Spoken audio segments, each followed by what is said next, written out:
This video is about Battle K7696 QTI of 142 Squadron.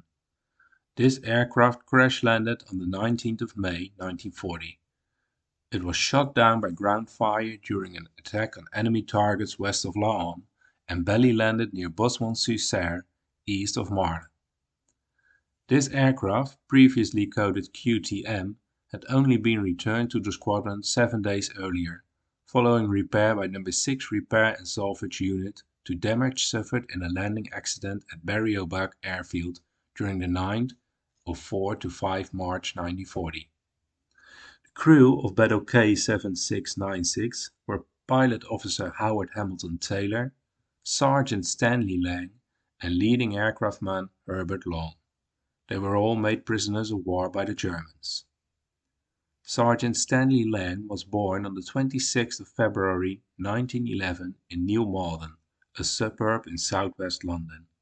He joined the RAF in 1927 and served in India. He retired from the RAF in 1948.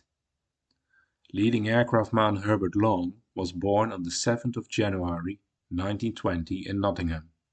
He joined the RAF in 1938 from being a telephone worker. During his time as a POW, he managed to escape once, but he was recaptured. Pilot Officer Howard Hamilton Taylor was born in Hamilton, Victoria, in 1918, but moved to Western Australia in 1932. As a boy, he was interested in aviation and spent time drawing and designing models, often according to aerodynamic principles. After attending Perth Modern School, he enlisted in the Royal Australian Air Force for flight training.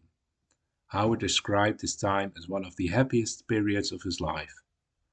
Upon transferring to the Royal Air Force, he was commissioned to 142 Squadron.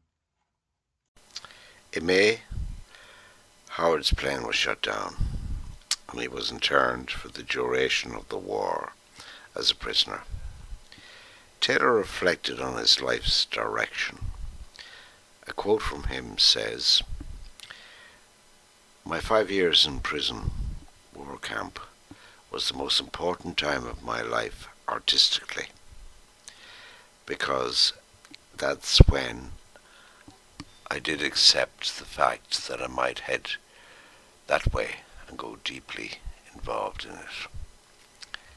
During his imprisonment, Howard Taylor honed his drawing skills with materials provided by the Red Cross and utilized a plentiful supply of willing life models.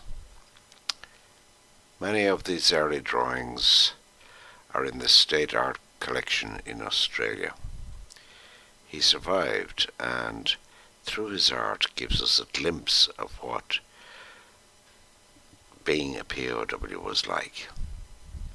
He is a renowned Australian as one of their best artists.